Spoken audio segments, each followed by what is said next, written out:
정말 세상은 쉽게 변하지 않습니다. 굉장히 오랜 세월을 살아가도 세상이 쉽게 바뀌지는 않는 것 같습니다. 주변에 있는 환경은 많이 바뀌지만 중요한 그 사람들이 바뀌지 않는 것을 많이 보게 되죠. 그렇게 엘리야가 애쓰고 노력했는데도 북왕국 이스라엘에는 조금만큼의 변화도 일어나지 않고 있습니다. 물론 약간의 변화가 있는 것처럼 보이지만 사실은 하나님 앞에 완전히 돌아서지 않는 것은 사실 변화라고 말할 수가 없거든요. 정말 변화가 보이지 않습니다. 정말 답답한 일이 계속되고 있습니다. 희대의 영웅처럼 엘리야 선지자가 사역을 했음에도 불구하고 북왕국 이스라엘에 전혀 변화가 없는 그런 모습을 보게 됩니다. 엘리야를 통해서 하나님께서 끊임없이 북왕국 이스라엘에게 경고하셨음에도 불구하고 북왕국 이스라엘은 여전히 죄에서 돌이키지 않고 있습니다. 오늘 본문은 열왕기하 2장에 있는 말씀이지만 바로 앞장에 있는 열왕기하 1장에 보면 아합의 뒤를 이어서 아합의 아들인 아하시야가 북왕국 이스라엘의 왕이 됩니다. 이 아하시야 왕이 다락방 난간에서 떨어져서 이제 병이 들게 되었는데 이 병을 어떻게 고칠까 고민하면서 이제 바알세붑이라는 우상에게 가서 우상을 섬기는 선지자에게 가서 어떻게 될 것인지에 대해서 물어보라 이렇게 신하들에게 이야기하죠. 이 이야기를 들었던 엘리야가 이제 아하시야에게 가서 너가 도대체 하나님을 섬기지 않고 어떻게 우상에게 그것을 물으려고 하느냐, 너는 반드시 죽을 것이다 이렇게 이야기를 합니다. 이 이야기를 들었던 아하시야가 기분이 좋을 리가 없죠. 감히 왕한테 곧 죽겠다라고 하는 저주를 내린 엘리야가 아마 고깝지 않았을 것입니다. 그래서 50명의 군사를 보냅니다. 이 군사를 보냈다라는 것은 이제 엘리야를 잡아서 어떻게든 해보려고 하는 느낌이 강합니다. 엘리야를 잡으려고 보냈는데 군사들이 올라오는 것을 보고 엘리야가 하늘에 불을 내려서 그들을 죽게 하는 일이 벌어지죠. 하나님께서 그들을 다 멸절시키십니다. 아하시야가 그것을 보고도 깨닫지 않고 다시 또 50명을 보내요. 두 번째 50명이 또 다시 하늘에서 불이 내려서 다 전멸하게 됩니다. 마지막 50명을 또 보내는데 이때 갔던 리더는 이 장관은 좀 지혜로웠어요. 그래서 이제 엘리야에게 빌죠. 이전에도 다 죽었는데 제발 좀 우리 살려주시고 이렇게 아하시야에게 좀 가시죠. 이렇게 정중하게 요청을 해서 아하시야에게 가서 너가 죽게 될 거다라고 하는 선포가 일어나죠. 그리고 아하시야 왕은 죽게 됩니다. 아합 왕이 죽었어요. 희대의 악한 왕, 정말 극악무도한 왕, 북왕국 이스라엘의 모든 왕이 다 악하지만 그 중에서 최고봉을 갖고 있는 아합 왕이 죽었습니다. 죽었으면 좀 나라가 조금 온전해져야 되는데 전혀 바뀜이 없이 아하시야 왕 때에도 여전히 바알세붑이라고 하는 이 악을 또한 우상을 섬기는 그런 모습이 있습니다. 결국 아하시야 왕이 죽었습니다. 근데 아하시야 왕에는 아들이 없었기 때문에 아합 왕의 또 다른 아들인 여호람이 북왕국 이스라엘의 왕이 됩니다. 이렇게 아합 왕이 죽고 아하시야가 죽고 그 뒤를 이어서 여호람이 또 왕이 되었음에도 불구하고 계속해서 오므리 왕조가 계속 왕좌를 이끌어 가게 되는데 여전히 그 여호람도 하나님을 섬기지 못하고 우상을 섬기는 일들을 여전히 그대로 내버려두는 그런 모습이 보여집니다. 북왕국 이스라엘에는 전혀 변화가 일어나고 있지 않은 것입니다.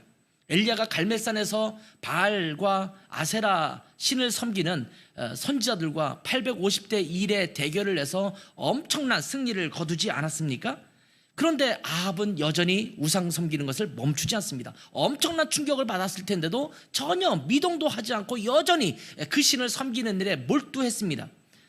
악은요, 웬만한 충격에 멈추지 않습니다. 조금 멈칫하는 것 같지만 여전히 그 죄악이 반복되고 있는 것을 보게 됩니다. 악이라는 것은 바로 그런 것입니다. 아합 왕이 하나님 말씀을 듣지 않다가 결국은 아람과의 전쟁에서 전사하고 말았음에도 불구하고 아무런 변화가 일어나지 않습니다. 여러분 생각해 보십시오. 엘리야가 행한 놀라운 일들을 보면 한두 가지만 열거해도 엄청난 일들입니다. 물론 다 하나님께서 엘리야를 통해서 명하셨기 때문에 이루어진 일이지만 가뭄이 있을 것이다라고 선포하니까 3년 6개월 동안 비도 내리지 않고 이슬도 내리지 않았습니다. 그런 후에 갈멜산에서 엄청난 대결을 해서 그 모든 선지자들을, 우상을 섬기는 선지자들을 다 멸절시켜버립니다. 그리고 엘리야가 기도하니까 엄청난 폭우가 내리면서 그 가뭄이 다 해소되는 그런 일들을 겪었습니다. 이것만 봐도 모든 사람이 볼 때 와, 이거 대단한 하나님이시네. 야, 이거 우리가 잘못했구나. 아마 이런 생각을 하지 않았을까요?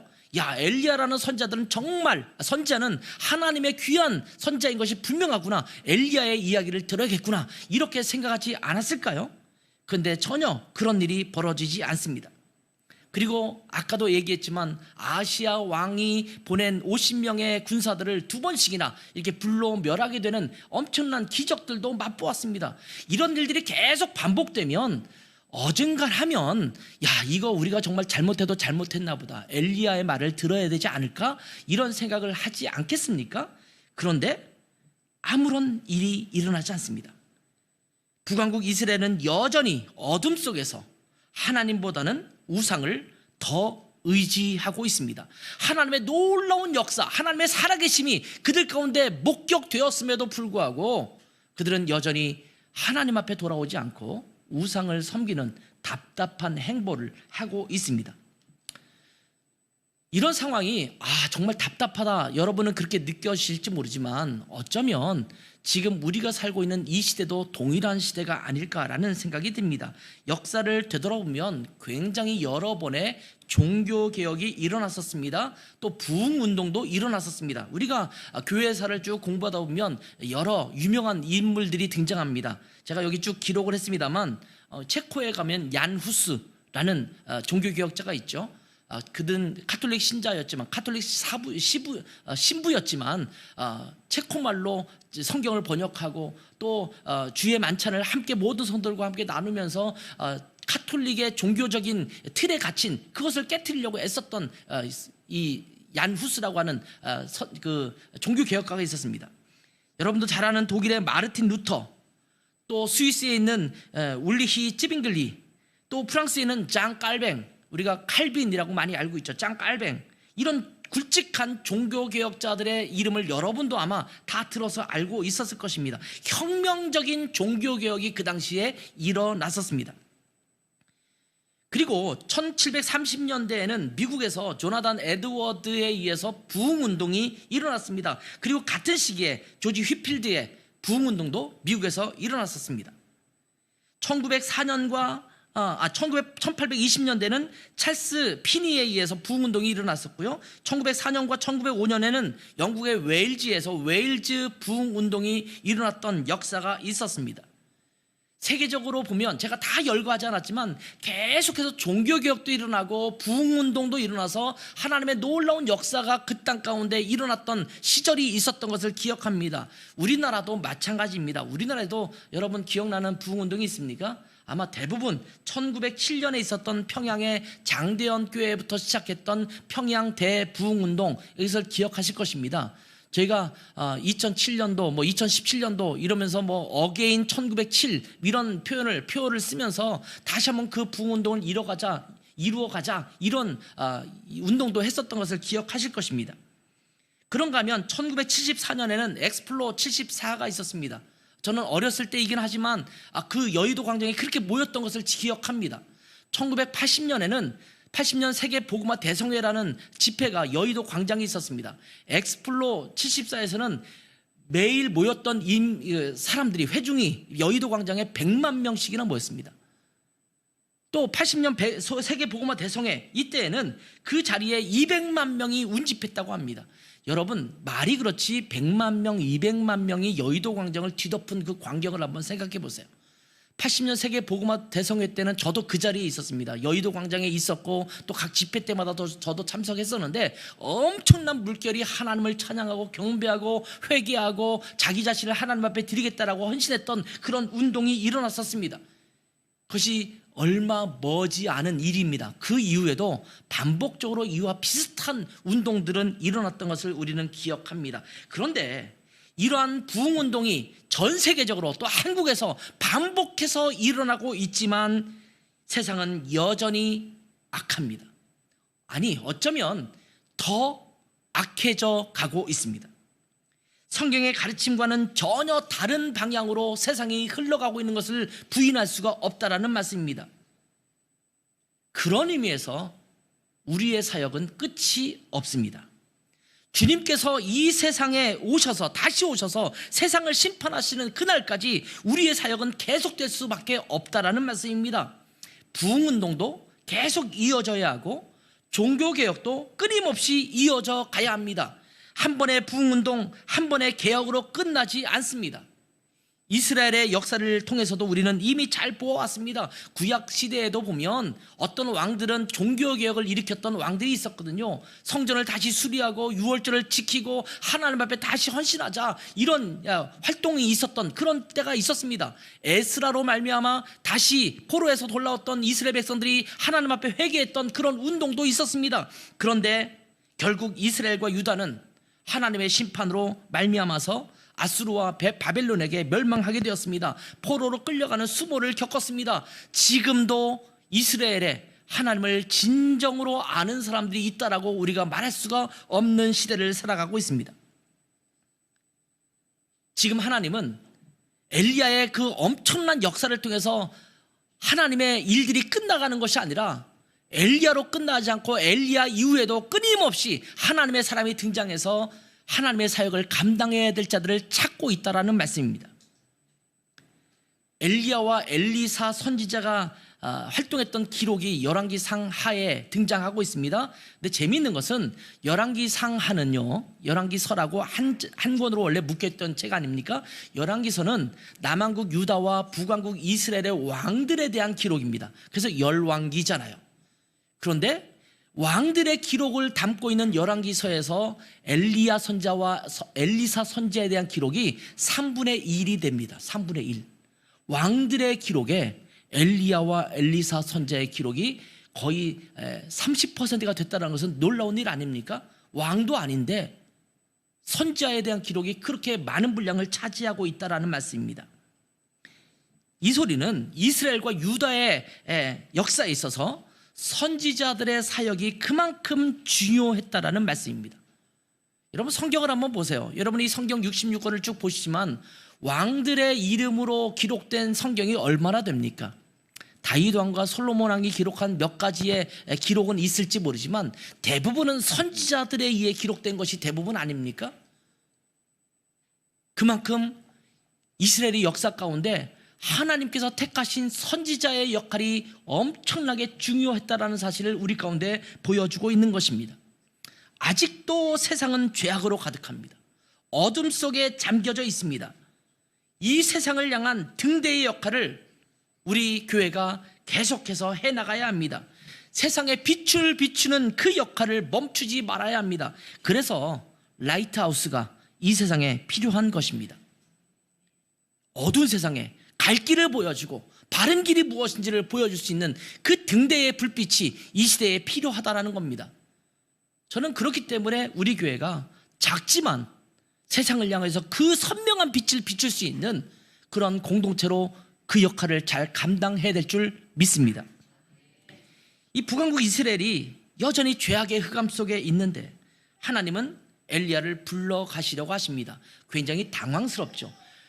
엘리야를 통해서 좀 변화가 일어났으면 좋겠는데, 세상에 좀 변혁이 일어났으면 좋겠는데, 좀 죄악이 없어지고 하나님을 향한 돌이킴이 있었으면 좋겠는데 여전히 죄악 가운데 이 북왕국 이스라엘은 남아있는데 하나님은 엘리야를 데려가시겠다라는 거예요. 아마 당황했을 것입니다. 엘리야의 제자로 이제 훈련받고 있는 엘리사도 당황했을 것입니다. 뿐만 아니라 그 당시에 선지 학교에서 훈련을 받고 있는 그러한 선지자들 후보생들도 굉장히 당황했을 것입니다. 엘리야 같은 이 걸쭉한 선지자가 우리를 떠나가면 북왕국 이스라엘은 도대체 어떻게 될 것인가? 여러분, 정말 탁월한 지도자를 잃는다는 것이 얼마나 상실감이 큽니까? 그와 같은 지도자가 또다시 나타날 수 있을 것인가? 이것에 대한 불안감 때문에 고통받을 때도 있지 않습니까? 그렇다면 북왕국 이스라엘을 누가 죄악에서 돌이키도록 촉구할 수 있을 것인가? 이것이 아마 그들 가운데는 굉장한 문제였고 고민이었고 또한 꺼림칙한 일이었을 것입니다. 엘리야를 이어서 해야 될 그 사역, 그것을 누가 감당할 것인가? 참 쉽지 않습니다. 여러분, 대단한 사람 뒤를 이어서 뭔가를 맡은 사람들은 엄청난 부담감을 느끼게 됩니다. 교회도 마찬가지죠. 누군가 탁월하게 그 사역을 감당했던 분들의 후임으로 가면 굉장히 부담감이 커요.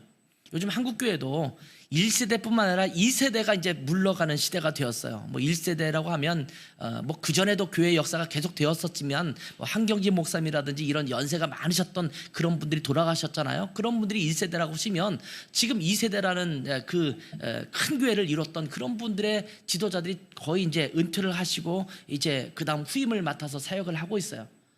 이제 보니까 이제 큰 교회를 담임하고 있는 목사님들, 뭐 교파를 떠나서도 제가 잘하는 분들이 이제 후임을 맡아서 사역을 하게 되더라고요. 그러면서 이제 그분들이 뒤를 이어서 사역하려는데 어떻게 할 수 있을 것인가. 근데 몇 사람과 개인적인 교제를 하다 보면 그들이 한결같이 하는 얘기가 그거예요. 내가 그 위대하신 목사님이 그만두시고 후임을 맡았는데 그 정도의 사역을 할 수 있을 것인가에 대한 엄청난 부담감들을 토로하더라고요. 교회도 마찬가지죠. 엄청난 사역을 감당했던, 개척해서 사역을 했던 그분들이 엄청나게 그 교회를 일궈놨는데 그 후임으로 들어간 것은 우리가 흔히 말하듯이 잘해야 본전이거든요. 그러니까 엄청난 부담감이 있죠.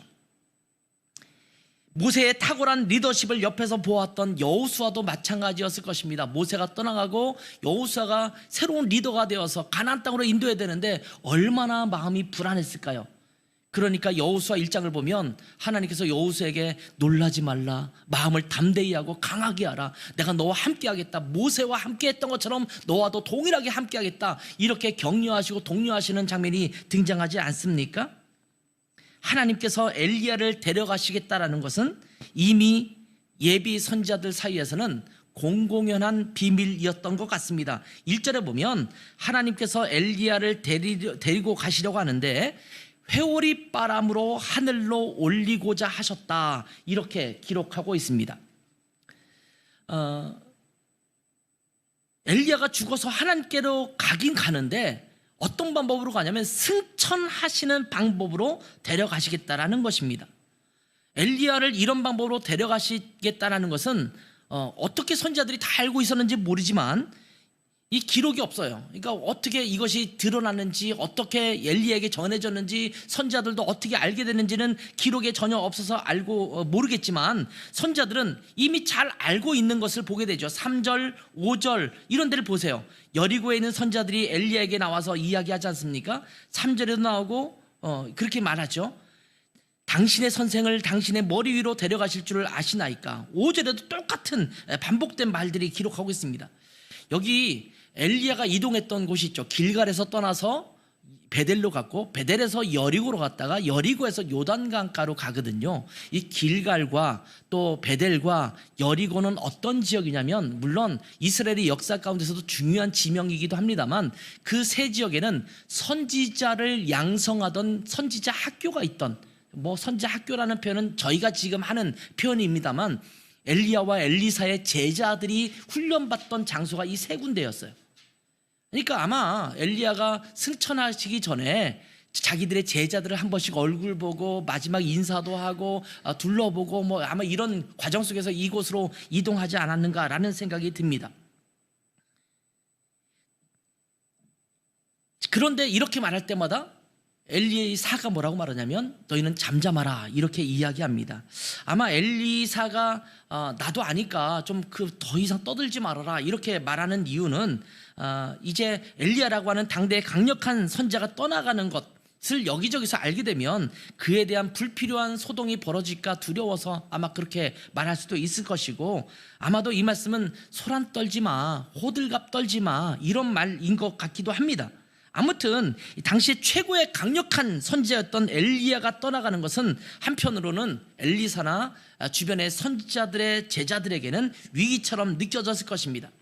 아합을 비롯한 우상을 숭배하는 이스라엘의 오므리 왕조의 왕들이 강력한 우상 숭배자였기 때문에 이러한 강력한 왕권을 향해서 이제 누가 담대하게 하나님의 말씀을 전할 수 있겠느냐, 아마 이런 의구심이 들었을 것입니다. 왜냐하면 여러분도 아다시피 아합과 이세벨은 수많은 하나님의 선지자들 다 잡아 죽이기까지 했거든요.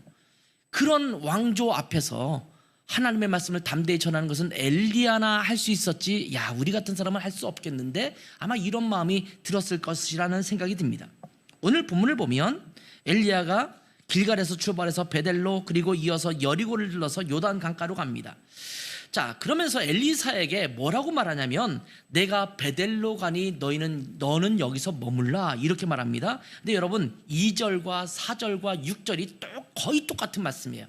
그래서 제가 똑같은 말을 그냥 기록해놨어요. 그러면서 괄호치고 베델을, 여리고와 요단만 바꿔놨어요. 여러분 성경을 보시면 똑같아요.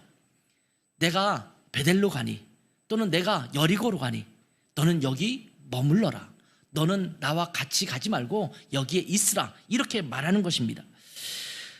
그렇게 말할 때 엘리사가 어떻게 대답을 하냐면 2절과 4절 6절 역시 똑같습니다. 똑같은 대답을 하는데, 여호와께서 살아계심과 당신의 영혼이 살아있음을 두고 맹세하노니 내가 당신을 떠나지 아니하겠나이다, 이러면서 엘리야의 곁을 떠나지 않겠다라는 단호한 의지를 이야기합니다. 저는 이 말씀을 묵상하면서 엘리야가 왜 엘리사에게 너는 여기 있으라 이렇게 말했을까 한번 생각해 봤어요. 근데 뭐 사실은 성경에 이것이 잘 기록되지 않았기 때문에 왜 그렇게 말했는지는 정확하게 알 수는 없어요. 근데 제가 생각할 때는 아마 엘리사를 떠보기 위한, 훈련하기 위한 말이 아니었을까, 이런 생각이 들어요. 왜냐하면 하나님께서 엘리야만 불러서 그렇게 하시려고 작정하셨다면 엘리야는 단호하게 엘리사에게 말했을 거예요. 아니야, 하나님께서 너는 여기 머물라고 했어, 나만 오라고 했어, 아마 이렇게 말했을 거예요. 근데 말마다 엘리사가 아닙니다, 저도 가겠습니다, 이렇게 말할 때 엘리야는 그것을 거부하잖아요. 그리고 함께 베델로 갔다가 여리고로 갔다가 이렇게 이동하는 장면을 보게 됩니다. 아마 엘리야는 엘리사를 자기 자신의 뒤를 이어서 북왕국 이스라엘에서 하나님의 말씀을 전하는 선자로 굳건하게 마음에 두었을 것입니다. 왜냐하면 이것은 이미 엘리야에게 하나님께서 말씀하셨던 부분이기 때문입니다. 열왕기상 19장 16절에 보면 하나님이 엘리야에게 호렙산에서 하셨던 말씀이에요. 너는 또 님시의 아들 예후에게 기름을 부어 이스라엘의 왕이 되게 하고, 또 아벨 무홀라 사밧의 아들 엘리사에게 기름을 부어 너를 대신하여 선지자가 되게 하라. 하나님은 분명하게 아예 지정해서 엘리사를 너를 대신할 선자로 키우라, 이렇게 말씀을 하셨습니다. 그러니까 이거는 엘리사를 그냥 엉겹결에 자기의 후계자로 세운 것이 아니라 하나님께서 지명해서 엘리사를 엘리야의 대신할 그러한 선제로 세우게 한 것입니다. 그리고 17절에 보면 하사엘의 칼을 피하는 자를 예후가 죽일 것이요 예후의 칼을 피하는 자를 엘리사가 죽이리라. 엘리사가 해야 할 사역이 엄청날 것이다라는 것을 이미 예고하고 있습니다. 그렇기 때문에 지금 엘리야가 엘리사에게 따라오지 말라라고 하는 것은 엘리사의 태도를 살피는 것이 아니었는가, 이런 추측을 하게 됩니다. 왜냐하면 그렇지 않고서는 해석할 방법이 별로 없어요. 그리고 엘리야는 계속 엘리사를 데리고 가지 않습니까? 마지막 그 현장까지 데리고 갑니다. 야, 네가 갈 수 있겠어? 야, 너는 여기 있지? 아니에요, 무슨 소리입니까? 나는 끝까지 선생님의 뒤를 따르겠습니다. 이런 과정의 대화가 나타나고 있는 것을 보게 됩니다. 결국 엘리야는 엘리사와 함께 요단 강가로 갑니다. 그리고 엘리야와 엘리사가 요단 강가에 서 있는 것을 누가 보냐면 선지자의 제자 50명이 그것을 멀리 서서 바라보고 있습니다. 7절에 그렇게 나오죠. 선지자의 제자 50명이 가서 멀리 서서 바라보며 그 두 사람이 요단 강가에 서 있었다. 다시 말하면 엘리야와 엘리사가 서로 주고받는 대화와 하나님께서 그를 올려가시는 모든 장면을 선지자들 50명이 보고 있었다라는 것입니다. 이 장면은 마치 엘리야와 엘리사가 이취임식을 하는 것처럼 느껴지게 만드는 장면입니다. 선지자의 제자들이 이 장면을 목격하면서 와, 하나님께서 엘리야에게 맡기셨던 그 사역을 이제는 엘리사에게 위임하시는구나 라는 것을 공공연하게 보게 하셨던 것입니다. 사역은요, 아무에게나 적당한 사람에게 위임하는 것이 아닙니다. 저희는 개척한 교회고 아직 제가 사임할 때 또는 은퇴할 때가 되지 않았기 때문에 아직 먼 일이긴 합니다만, 보통 교회가 어떤 목사님이 사임을 하시거나 은퇴를 하시거나 그러면 새로운 담임 목사님을 청빙하지 않습니까? 그런 청빙할 때 보면 정말 하나님께서 무엇을 원하시는가, 어떤 사람을 원하시는가에 집중하기보다는 자기의 입맛에 따라서 후임자를 정하려고 하는 그런 모습들이 너무나 많이 보입니다. 여러분, 적당한 사람, 우리 교회의 리더로서 적당한 사람을 택할 것이 아니라 하나님께서 정하신 자가 누구인지를 깊이 고민하면서 그런 사람에게 사역을 위임해야 될 줄 믿습니다. 내 마음대로 내 마음에 드는 사람들에게 맡겨서는 안 된다라는 말입니다. 나와 어떤 관계가 있다고 해서 맡겨서도 안 됩니다. 우리나라는 학연과 지연 등의 많은 영향을 주고 있죠. 어떤 관계에 있느냐가 굉장히 많은 영향을 주게 됩니다. 우리나라뿐만 아니라 동양 문화권에는 그런 영향이 굉장히 많은 것 같습니다. 그러다 보니까 조금 부족하기는 하지만, 자격이 안 되지만, 더 훌륭한 사람이 있지만 나와 관계되어 있는 그 사람에게 위임하려고 하는 경향이 매우 크다라는 것입니다. 심지어 자기의 자녀에게 그렇게 위임하는 경우도 생기죠. 저는요, 정말 자격이 갖추어진 사람, 그리고 하나님께서 정하신 사람이라면, 또 공동체가 진정으로 원하는 사람이라면 뭐 관계가 있는 사람이 돼도 된다고 생각해요. 그 자체가 나쁘다고 보지는 않습니다. 관계가 있기 때문에 배제해야 된다, 저는 그렇게 생각하지는 않습니다. 그러나 조건과 자격이 안 됨에도 불구하고 무조건 그런 관계들 때문에 위임하거나 맡기는 것, 이것은 우리가 고쳐야 할 잘못된 관행이 아닌가라는 생각이 듭니다. 무엇보다 중요한 것은 하나님께서 정해주신 사람이어야 합니다. 그래서 기도를 정말 깊이 해야 돼요. 하나님, 우리에게 맞는 리더는 누구이십니까? 이 사역을 감당할 사람이 누구입니까? 이것을 누구에게 맡기면 좋겠습니까? 이 기도를 깊이 한 후에 사람에게 역할을 맡겨야 돼요. 저희는 아직 교회에서 공식적으로 집사를 임명하지 않았잖아요. 정말 깊이 기도해야 될 부분이에요. 어떤 교회는요, 그냥 몇 년 다니고 뭐 교회에 조금 익숙해진 사람이면 자꾸 집사로 임명해요. 집사로 사역할 만한 자격 조건이 안 돼 있고 성품도 안 갖춰져 있고 그만큼의 또 사역에 대한 이해도도 없는데, 오래 다녔으니까 부르기가 애매합니다. 뭐라고 불러야 돼요? 뭐 누나라고 하기는 나이가 너무 많고, 뭐 언니라고 하기도 나이가 너무 많고, 그러니까 부르기 위해서 집사라는 호칭 주면 안 돼요, 이렇게 말하는 분들이 있어요. 제가 예전에 사역했던 교회들도 그런 경우가 있었습니다. 제가 울릉도에 사역할 때는 100% 다 집사님이셨어요. 근데 어떤 분이 그러더라고요. 아무개는 침례 안 받았는데, 그러니까 세례나 침례 안 받았는데 집사인데 괜찮겠습니까? 저는 부임해서 갔으니까 몰랐죠. 나중에 보니까 안 받으셨어요. 근데 집사예요. 한국 교회가 이런 관행도 좀 없애야 될 것 같아요. 정말 집사로 사역할 만한 사람이 집사가 돼야 되잖아요. 예루살렘 교회 성도는 보통 제가 종종 말씀드렸지만 대략 2만 명 정도로 보거든요. 2만 명 정도가 예루살렘 교회의 기독교인, 예수님을 믿는 그리스도인이었을 것이다라고 봐요. 근데 그 당시 2만 명 되는 예루살렘 교회 집사가 몇 명이었습니까? 예? 몇 명이었죠? 7명이 7명. 2만 명의 7명의 집사님입니다. 거기는 사도가 더 많았어요. 12명의 사도, 그리고 2만 명의 성도, 7명의 집사님이에요. 막 그냥 관계에서 뭐 오래 다녔으니까 뭐 어중간하니까 집사를 세우겠다, 이렇게 세우는 것이 아니라는 것입니다. 엘리야는 호렙산에서 하나님께서 이미 정하셨던 엘리사에게 자기가 했었던 역할을 위임하면서 그러한 엘리사가 그 역할을 잘 감당할 수 있는 자인지 아마 이런 과정에서 살펴보는 것이 아닌가, 이런 생각을 하게 됩니다. 자, 하나님께서 엘리야의 사역을 엘리사에게 맡기십니다. 그래서 엘리야는 엘리사와 동행해서 요단강까지 갑니다. 하나님께서 정하신 자에게 자기의 역할을 위임하고자 합니다. 어쩌면 선지자를 양성하면서 엘리사보다 더 똑똑한 선지자들, 또 엘리사보다 조금 나은 사람들, 또 자기에게 더 잘해주는 사람, 이런 사람도 있을 수 있지 않겠습니까? 그런데 물론 그런 기록이 없으니까 그걸 추측하면 안 되겠지만, 그럼에도 불구하고 하나님께서 지정한 엘리사에게 자기의 사역을 그대로 위임하는 것을 보게 됩니다. 우리가 정말 관심 있게 보아야 될 부분 중에 하나는 이러한 역할은 하나님께서 감당하게 하신다라는 것입니다. 부족해도 하나님께서 정하신 사람을 세우면 하나님께서 그를 통해서 일하신다라는 거예요.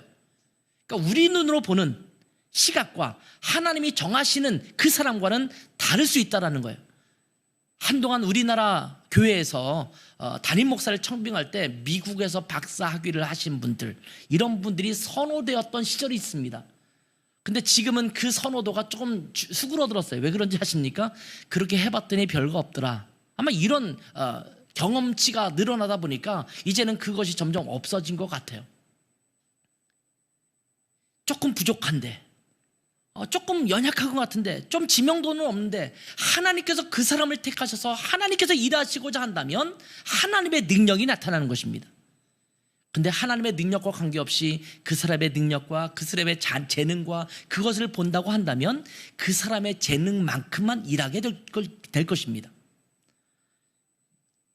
지금 엘리야는 비가 오지 않을 것이라고 가뭄을 예고하는 것, 그리고 다시 비가 오게 해달라고 기도한 것, 그리고 바알과 아세라를 섬기는 선지자들을 다 물리친 것, 그리고 아시아 왕이 보낸 50명의 군사들을 하늘에서 불이 내려 2번씩이나 죽게 한 것, 이런 모든 것들이 누가 한 일이냐? 엘리야가 한 일이 아니라 하나님이 행하신 일이라는 것입니다. 엘리야에게 무슨 특별한 능력이 있어서 행한 것이 아니라는 말씀입니다. 아까도 제가 잠깐 언급했습니다만, 위대한 지도자들, 후임을 맡은 사람들이 부담스러워한다라고 얘기했지만, 마치 여호수아에게 하나님께서 말씀하셨던 것처럼 모세가 뛰어나서가 아니라 내가 모세와 함께 했기 때문에 그 일을 한 것이다, 똑같이 너에게도 내가 함께 하겠다라고 말씀하셨던 것처럼, 하나님의 능력이 임하면 엘리야든 엘리사든 아니면 그 두 사람이 아니라 또 다른 사람에게 맡겨지든 그 사역은 하나님께서 행하실 것이라는 말씀입니다. 하나님께서 엘리야의 사역을 엘리사에게 맡기실 때 엘리야는 엘리사에게 분명하게 이 부분을 언급하고 있습니다. 자, 엘리야는요, 요단강을 건널 때 자기의 겉옷을 들고 물을 쳤습니다. 막 이리저리 치니까 물이 막 갈라졌어요. 그리고 오늘 성경 본문에 보면 요단강을 마른 땅처럼 걸어갔다, 이렇게 말씀하고 있습니다. 놀라운 능력이 나타난 것입니다. 그리고 나서 엘리사에게 묻습니다. 이 8절에 보면 이제 그런 내용이 나오고, 그 다음에 9절에 보면, 자, 엘리야야, 너는 나에게 무엇을 원하느냐? 마지막으로 나에게 좀 부탁할 것이나 요청할 것이 있으면 한번 얘기해봐, 이렇게 말하죠. 근데 9절에 뭐라고 말하냐면, 당신의 성령의 하시는 역사가 갑절이나 내게 있게 하옵소서. 듣기에 따라서는 굉장히 건방진 표현입니다. 엘리야가 엄청난 사역을 했잖아요. 근데 당신 말고 당신보다 더 곱배기로 저에게 능력이 있게 해주십시오. 이러면 엘리야가 들을 때는, 이것 봐라, 나를 능가하겠다고 이 감히 나를 넘보다니, 아마 이런 마음을 가질 수 있는 그런 얘기 아닐까요? 당신보다 갑절이나 능력을 행하게 해주세요. 근데 이런 요청에 엘리야가 대답하는 대답이 10절입니다. 이르되 내가 어려운 일을 구하는도다. 그러나 나를 내게서 데려가시는 것을 내가 보면 그 일이 내게 이루어지려니와 그렇지 아니하면 이루어지지 아니하리라. 어떤 분은 이 표현을 이렇게 말해요. 야, 너 좀 건방진 요청을 하는구나, 이런 식으로 해석하기도 합니다만 전혀 그런 뉘앙스가 아닙니다. 너가 구하는 것은 쉽지 않은 일이다, 이런 표현을 하고 있는 것입니다. 왜냐하면 엘리야는 무엇을 알고 있었느냐면, 자기 자신이 행한 능력이 자기의 능력이 아니라 하나님께로부터 오는 능력인 것을 알았기 때문에 이렇게 말한 것입니다. 그것은 내가 함부로 할 얘기가 아니야. 너에게 갑절의 능력을 주시는 것은 하나님이지 내가 너에게 그렇게 준다고 해서 이루어질 일이 아니야. 이거는 어려운 일이야. 그러면서 뭐라고 말씀하십니까? 내가 하늘로 올라가는 것을 너가 본다면 너에게 이루어질 것이야. 이 표현은 무슨 표현이냐면, 하나님께서 나를 회오리바람으로 올려가신다고 했는데 하나님의 능력이 그렇게 임한다면 내가 생각하기로는 하나님이 너를 통해서 내가 했던 일들을 맡기신다고 했으니 하나님께서 넉넉히 그 일을 행하실 수 있을 거야. 이런 답변일 것입니다. 그런 이후에 하나님께서는 불수레와 불말들을 보내서 엘리야와 엘리사를 갈라놓게 하시고 회오리바람으로 올려가게 하시죠.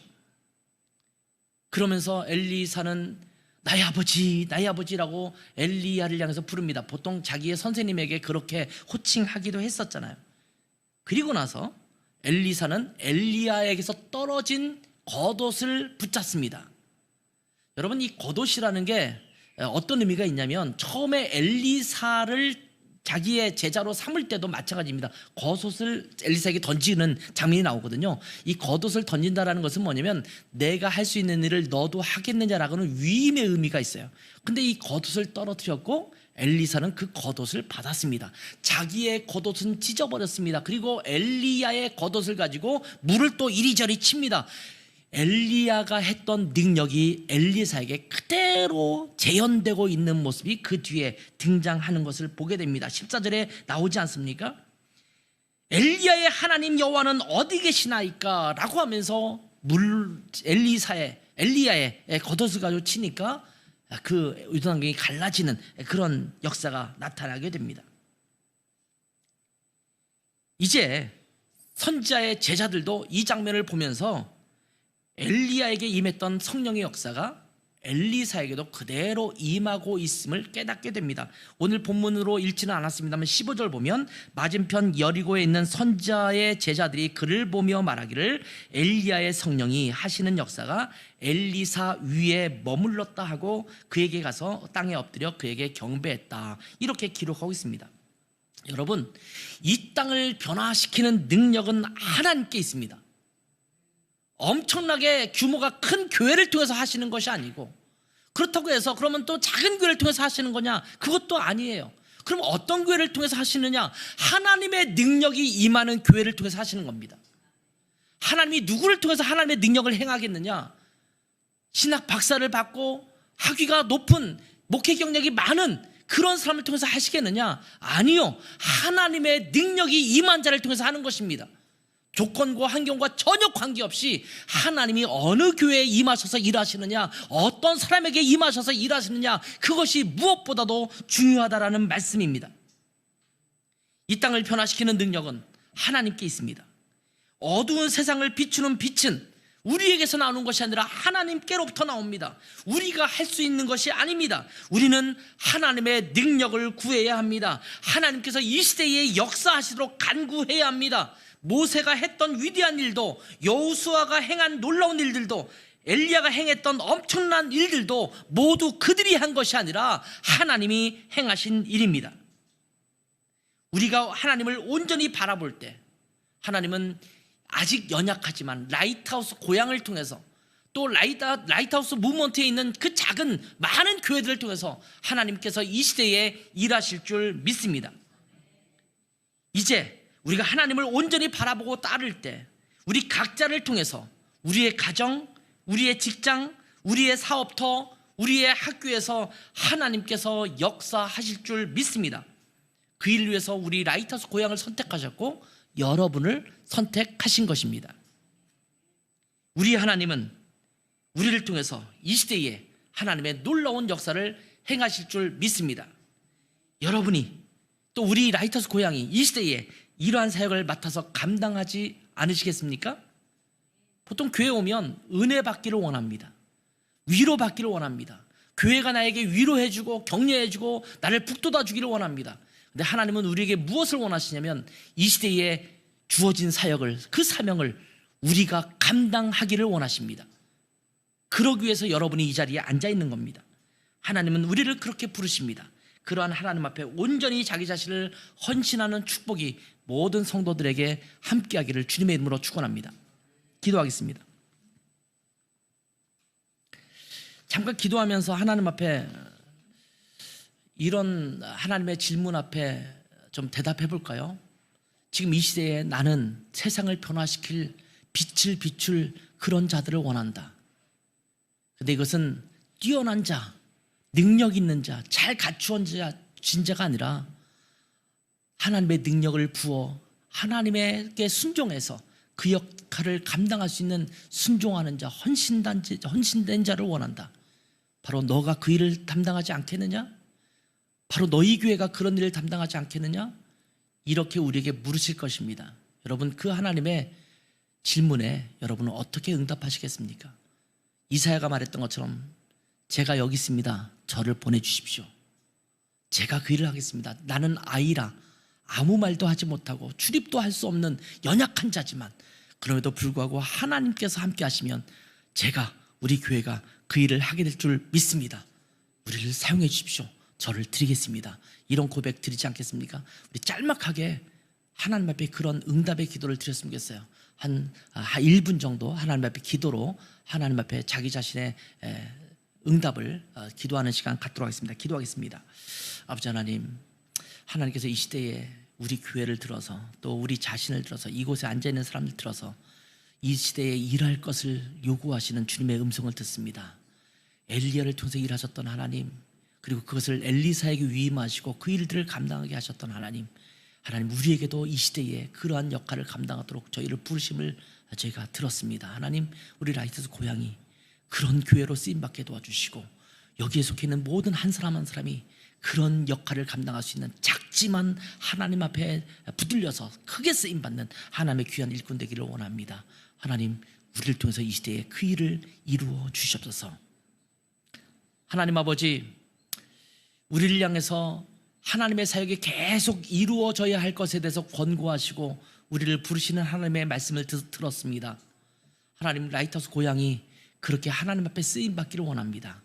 우리 교회에 속해 있는 모든 성도들이 각자의 가정에서, 사업터에서, 직장에서, 학교에서 그렇게 쓰임받기를 원합니다. 우리는 연약하고 작지만 하나님께서 함께 하시면, 하나님의 능력이 저희 가운데 부어지시면, 저희가 하나님 앞에 그렇게 순종하면 하나님께서 그렇게 일하실 줄 믿습니다. 저희가 그렇게 이 시대에 쓰임받는 귀한 교회 공동체, 또 귀한 성도들 될 수 있도록 축복해 주시옵소서. 감사하며 예수님의 이름으로 기도했습니다. 아멘.